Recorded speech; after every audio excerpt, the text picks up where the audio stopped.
Assalamualaikum warahmatullahi wabarakatuh.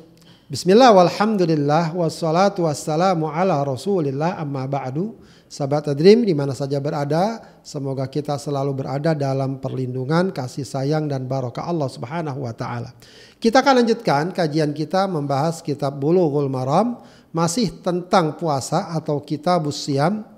Kita lanjutkan dengan hadis berikutnya, wa an Aisyah radhiyallahu anha qalat.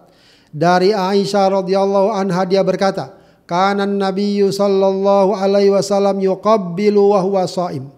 Rasulullah sallallahu alaihi wasallam mencium, maksudnya mencium istrinya atau salah seorang istrinya, wa huwa shaimun, dan dia sedang puasa. Bahkan disebutkan nanti dalam riwayat yang lain, wa zada fi riwayatin, dalam satu riwayat ada tambahan fi Ramadan, dia puasa Ramadan.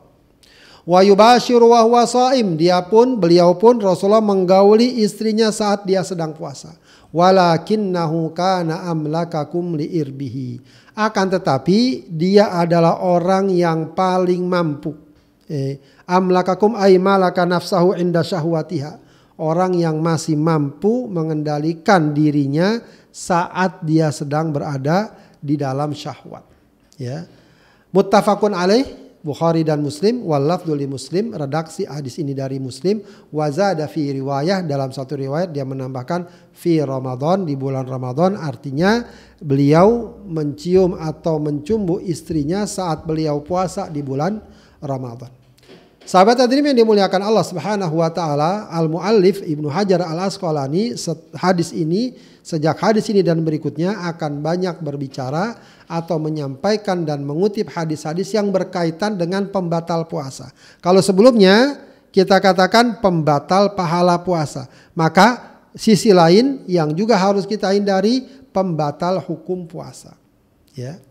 Baik. Dalam hadis ini Aisyah mengatakan bahwa Rasulullah saat berpuasa mencium istrinya, bahkan mencumbunya. Cuma memang di akhir hadis ditambahkan beliau adalah orang yang paling mampu mengendalikan syahwatnya. Dari sini para ulama memberikan satu kesimpulan bahwa mencium istri, mencumbunya sepanjang tidak keluar mani, maka menurut pendapat mayoritas para ulama bahwa perkara tersebut tidak membatalkan puasa. Ya, perkara tersebut tidak membatalkan puasa. Ya.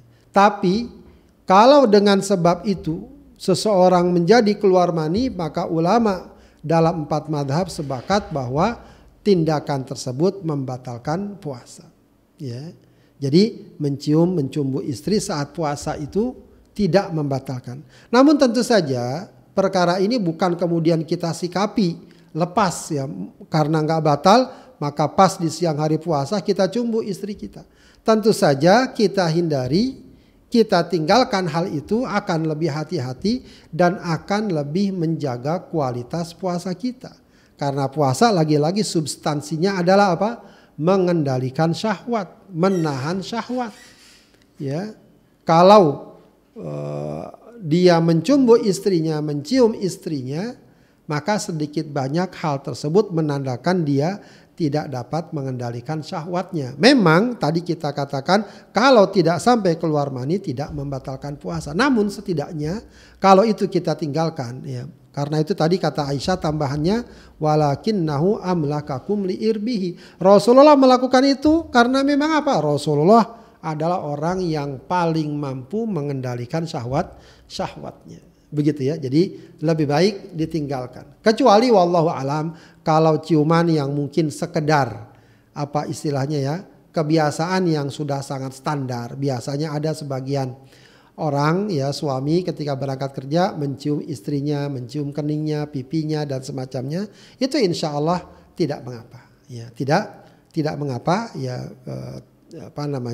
tidak perlu ditinggalkan kalau memang sudah menjadi kebiasaan. Tapi mencium di sini yang dimaksud adalah mencium sebagaimana umumnya suami kepada istrinya, diiringi dengan syahwat yang kalau tidak mengeluarkan mani memang tidak membatalkan puasa. Kalau mengeluarkan mani, para ulama sepakat membatalkan puasa. Namun sebagaimana kami katakan, ditinggalkan atau dihindari lebih baik. Demikian sedikit penjelasan tentang hadis tersebut.